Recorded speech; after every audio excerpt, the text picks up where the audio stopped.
Episode from Niakaba ever best now, send so an idea on said, the cost of my that's your bob one, why yet the episode. Sending the can already, I'm sure, so subscribing or share so that each and every day, when we get a new video, you will be updated right over here. So today, we had a privilege to go for a conference, Abra, Mami Jane Nana, the Vice President of the Republic of Ghana. Yes, dear John Dramani Mahama, as Nranimita, why the Vice President of Ghana. Otumi ebe pie mo ho ya kase nim senya mami ensem bi akodare e wono ho se mami eyare mami ewu mami eterbuche mami wewu tesene yare na ya crown crow mami abidu ne ade nyama bibiri ekoso e wo mami insensem na ne de ebetumi aka ne se Madam Jenana ene conference we pie mu e wo Kimpiski ate se oba no hwe senya nkofo e de awa tu ebechi no first one another say nika pie na ye kind of sudden say and say I'm talking about woman in power until sure Gina another say arrival no I am massive some my send ya arrival is first is coy.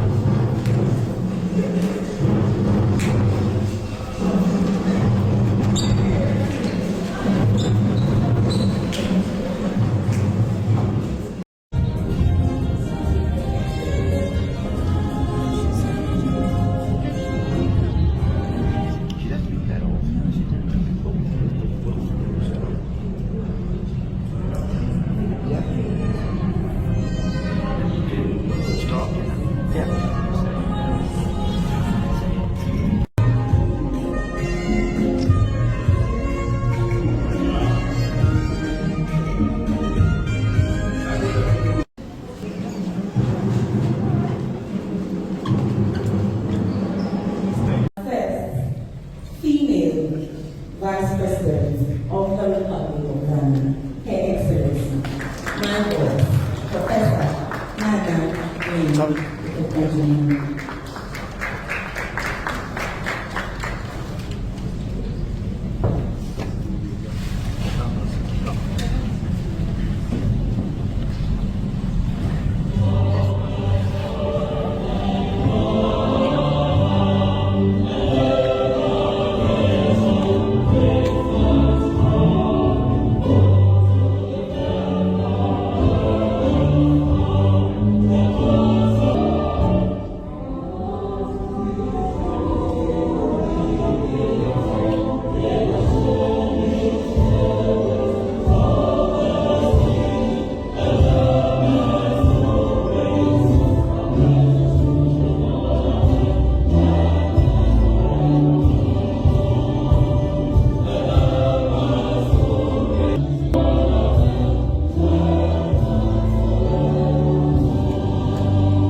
Good afternoon. Madam Faustina Nelson with the first female vice president of Ghana. That when women rise, all society rises.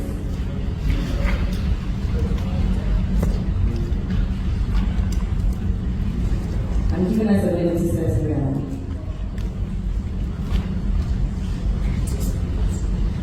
And respected participants, good afternoon once again.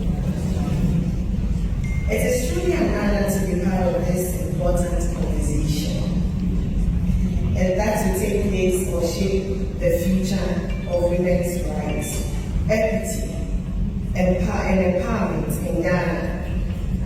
I warmly welcome you all to the International Women's Day 2025 Women's Dialogue. While the global theme for International Women's Day 2025 is for all women and girls, rights, equality, empowerment, the focus of our discussion today will center on a theme that resonates deeply with the challenges and opportunities of our time: resetting the agenda for women, accelerating action on women's rights, equity, and empowerment. This theme is not just a call to reflect on how far we've come, but more importantly,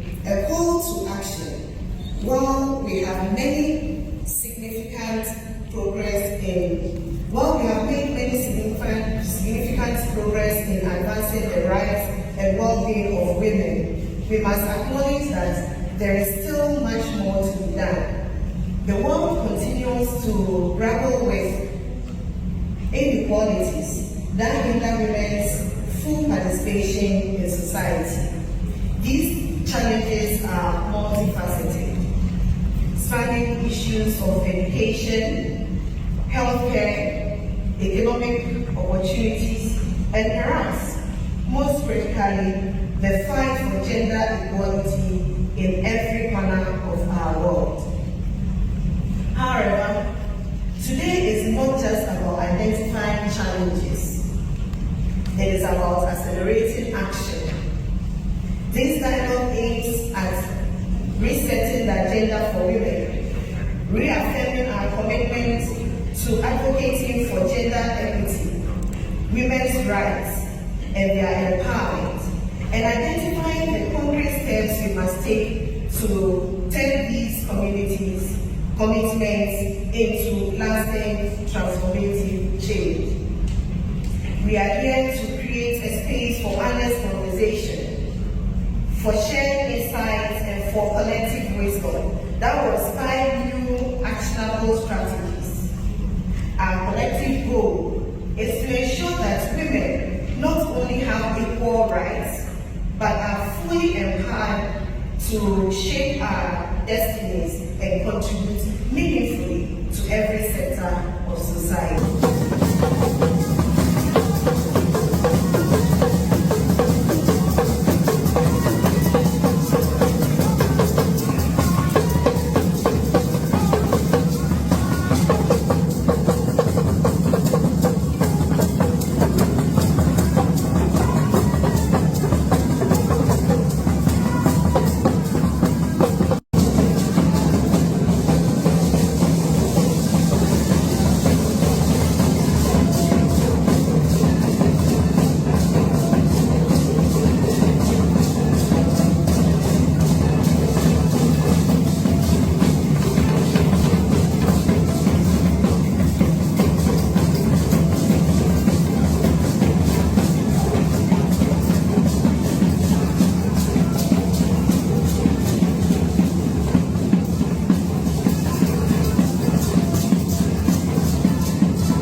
Babies, parents, traders, farmers or fisherfolk, people in other professions, talents and abilities or disabilities. They all matter.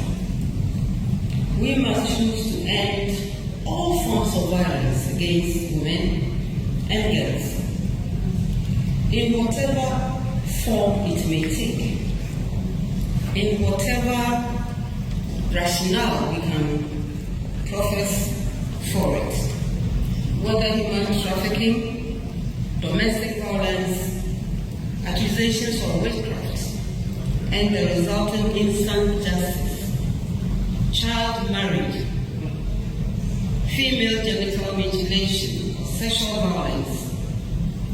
All of these demand our sustained action. Beyond decrying these unlawful practices, we must interrogate whether there is any reason justify these and to see them as like incurable diseases in the space of women in their lives. We must try to tackle the problems at their roots. Ignoring the needs of girls and women, obstructing their pathways to advancement, killing their dreams and clipping their wings. Remember my Angelus novel, I Know Why the Caged Bird Sings. Enforcing women's acceptance of mediocrity, refusing even to encourage them, glamorizing systems that keep us at the bottom. All of these also constitute unacceptable forms of violence against women, and they require urgent action. Today, we stand in solidarity with women and girls. Whether in our homes, in our schools, places of work, places of worship, communities, and any place in our nation.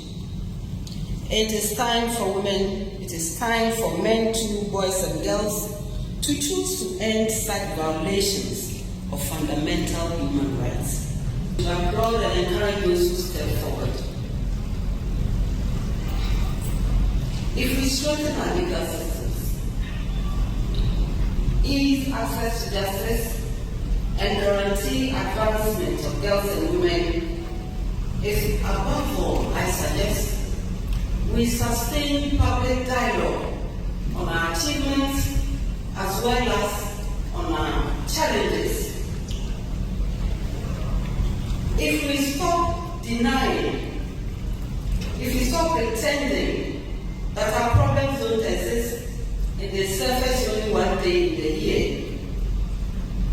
we will not be on our way to confronting persistent issues going beyond debates, one-day celebrations, and rather launch into effective action. I advocate strong public education on this topic. We must take decisive action towards lasting and effective solutions that move our nations forward. We must isolate the reasons, for example, as the rep from UNICEF raised, about the high dropout rates among girls in our schools. If you look at the trajectory, at the foundation, we are all there.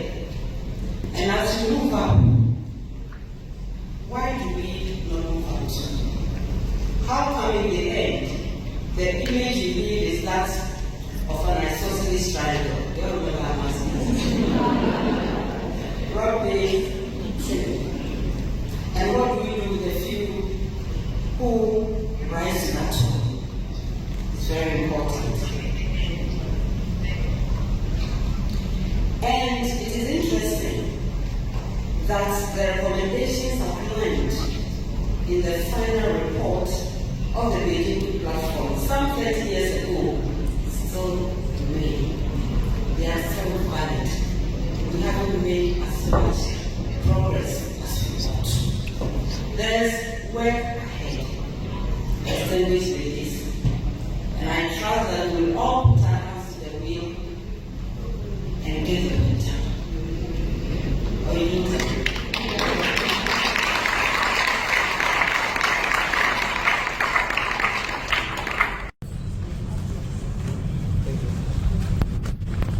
On behalf of Ghanaian women, the women in this room, we want to wish you our first female vice president.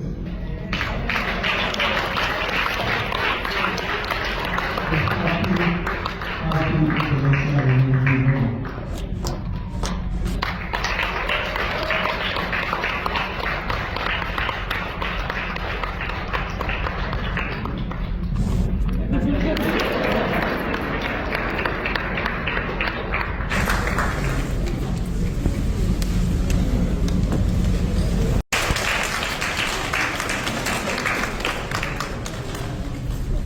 Your Excellency, thank you.